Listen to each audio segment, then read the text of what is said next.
Good afternoon. आज मैं आपको छोटा जादूगर इस कहानी का सारांश बताने वाली हूँ, जो जयशंकर प्रसाद द्वारा लिखी गई है। इस कहानी के दो पात्र हैं, स्वयं लेखक और एक छोटा सा बालक। ये दोनों एक कार्निवल के मैदान में मिले थे। जब लेखक मैदान में पहुँचते हैं तो एक फव्वारे के पास एक छोटा सा लड़का चुपचाप खड़ा दिखाई देता है उनको, और लेखक उसकी ओर आकर्षित होते हैं। उसने एक फटा कुर्ता पहना होता है और उसके जेब में एक ताश की पत्तों की गड्डी पड़ी है। चेहरे पर गंभीर भाव है, लेकिन धैर्य भी है। तो लेखक उसके पास जाकर पूछते हैं, तुमने यहाँ पर क्या क्या देखा? तो जवाब देता है, सब कुछ। चूड़ी फेंकते हैं, खिलौनों पर निशाना लगाते हैं, तीर से नंबर छेदते हैं। और कहता है, मुझे खिलौनों पर निशाना लगाना अच्छा लगता है। जादूगर तो निकम्मा है, उससे अच्छा तो ताश का खेल मैं दिखाता हूँ। टिकट लगता है। तो लेखक कहते हैं, चलो मैं आज तुम्हें ले चलता हूँ। तो वो कहता है, वहाँ जाकर क्या कीजिए, चलिए निशाना लगाते हैं। तो दोनों सहमत होकर निकल पड़ते हैं। तो लेखक बोलते हैं उनके, पहले शरबत पी लेते हैं। तो शरबत पीकर जैसे वो निशाना लगाने के लिए चले जाते हैं तो लेखक उनसे पूछते हैं, घर पर कौन है? तो कहता है, माँ और बाऊजी।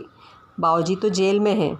जब लेखक उसे पूछते हैं क्यों, तो गर्व से कहता है, देश के लिए है, और माँ बीमार है। तो लेखक पूछते हैं, और तुम तमाशा देखने आए हो? तो कहता है, देखने नहीं आया हूँ, दिखाने आया हूँ। कुछ पैसे ले जाऊँगा तो माँ को पत्ते दूँगा। पत्ते मतलब खाना या दवाई। अगर शरबत न पिलाकर आपने मेरा खेल देखा होता तो मैं और अधिक प्रसन्न होता। तो लेखक आश्चर्य से उस 13-14 वर्ष के लड़के को देखते हैं। तो दोनों निशाना लगाना चले जाते हैं। लेखक उसे 12 टिकट खरीद कर देते हैं और वो लड़का पक्का निशानेबाज निकलता है। उसकी कोई गेंद खाली नहीं गई। देखने वाले भी दंग रह जाते हैं।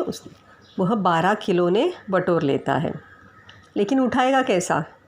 कुछ अपने जेब में रख लेता है, कुछ रुमाल में बांध लेता है और कहता है, बाबूजी आपको तमाशा दिखाऊं, बाहर आइए, मैं चलता हूँ। ऐसे कहकर वो 9-10-11 हो जाते।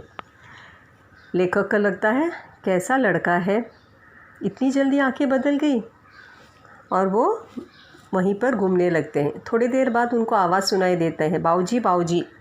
तो वो देखते हैं तो ऊपर हिंडोले पर वो लड़का उन्हें पुकार रहा था और कहता है, मैं हूँ छोटा जादूगर। थोड़े समय के बाद लेखक एक दिन अपने परिवार के साथ उद्यान में घूमने जाते हैं। झील के किनारे वृक्ष के छाया में अपनी मंडली के साथ बैठे जलपान कर रहे होते हैं। तभी अचानक उन्हें आवाज़ सुनाई देती है, बाबूजी नमस्ते, आज कहिए तो खेल दिखाऊं? तो वो छोटा जादूगर होता है, नहीं आज हम जलपान कर रहे हैं। लेखक ऐसे जवाब देते हैं। कुछ कहने से पहले लेखक की पत्नी बोलती है, भला कुछ मन तो बहल जाएगा, दिखाओ। तो बालक अपना खेल आरंभ करता है। उस दिन कार्निवल में जो खिलौने उसने जीते थे, भालू, बिल्ली, बंदर, गुड़िया, ये सब बाहर आ जाते हैं। लड़के की वाचालता से ही अभिनय हो रहा है और सब हंसते हंसते लोटपोट हो जाते हैं। तब लेखक सोचते हैं, बालक को आवश्यकता ने बहुत शीघ्र बड़ा बना दिया है, जिम्मेदारी ने उसे बचपन में ही बड़ा बना दिया है। लट्टू नाचने लगते हैं, ताश के पत्ते रंग बदलते हैं। थोड़ी देर के बाद लेखक उसे कहते हैं, अब हो चुका, अपना खेल बटोरो, हम लोग भी अब निकलते हैं। लेखक की पत्नी उसे धीरे से 1 रुपया दे देती है। वो खुश हो जाकर उछलने लगता है और जब पूछती है, क्या करोगे? तो बोलता है कि इससे मैं पकौड़ी खाऊंगा, फिर एक सूती कंबल लूँगा।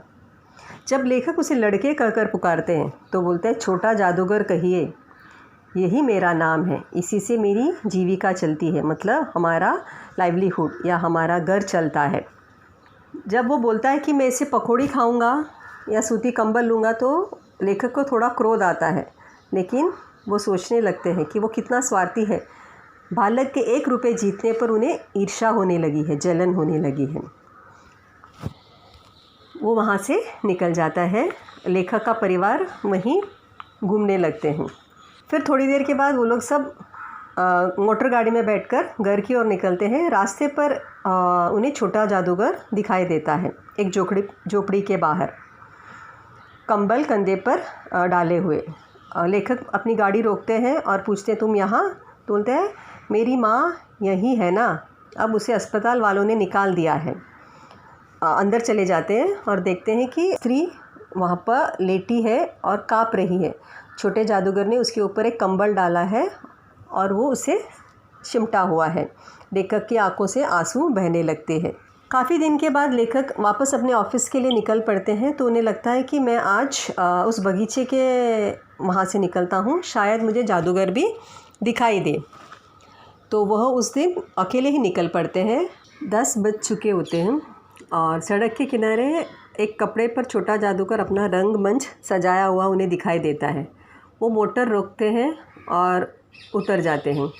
तो वही खेल शुरू है वहाँ पर। बिल्ली रूठी है, भालू मनाने रहा है, ब्याह की तैयारी होती है, सब कुछ है। लेकिन जादूगर की बोली में वो प्रसन्नता नहीं दिखाई दे रही है। वो हंसने की कोशिश कर रहा है लेकिन अंदर से काँप रहा है, मानो उसका दिल काँप रहा हो या रो रहा हो। लेखक को आश्चर्य होता है। खेल ख़त्म होने के बाद जब वो पैसे बटोर कर देखता है कि लेखक है, तो उसके मन में एक स्फूर्ति या उत्साह सा आ जाता है।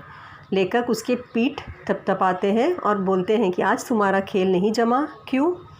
तो जवाब देता है कि माँ ने आज कहा है जल्दी घर आओ, मेरी घड़ी समीप आ गए है, मतलब उसके पास और वक्त नहीं है।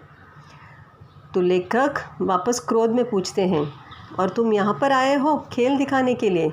तो वो जवाब देता है, क्यों नहीं आता। लेखक को समझ आता है कि उसी की कमाई से उसका जीविका चल रही है। लेखक को अपनी भूल पता चल जाती है। तो वो छोटा जादूगर लेखक गाड़ी में बैठकर निकल जाते हैं। लेखक बोलते हैं मोटर वाले को, जल्दी चलो, और उसे रास्ता बताते हैं। कुछ ही देर बाद वो लोग झोपड़ी के पास पहुंच जाते हैं। जादूगर दौड़कर झोपड़ी के अंदर जाता है, माँ पुकारते हुए। लेखक भी उसके पीछे पीछे चले जाते हैं। जैसे ही जादूगर की माँ उसे देखती है, उसके मुंह से बेशब्द निकलकर रह जाता है और उसके दुर्बल हाथ उठते ही गिर जाते हैं। जादूगर उसे लिपटकर बहुत रोने लगता है और लेखक उन दोनों को देखकर स्तब्ध रह जाता है।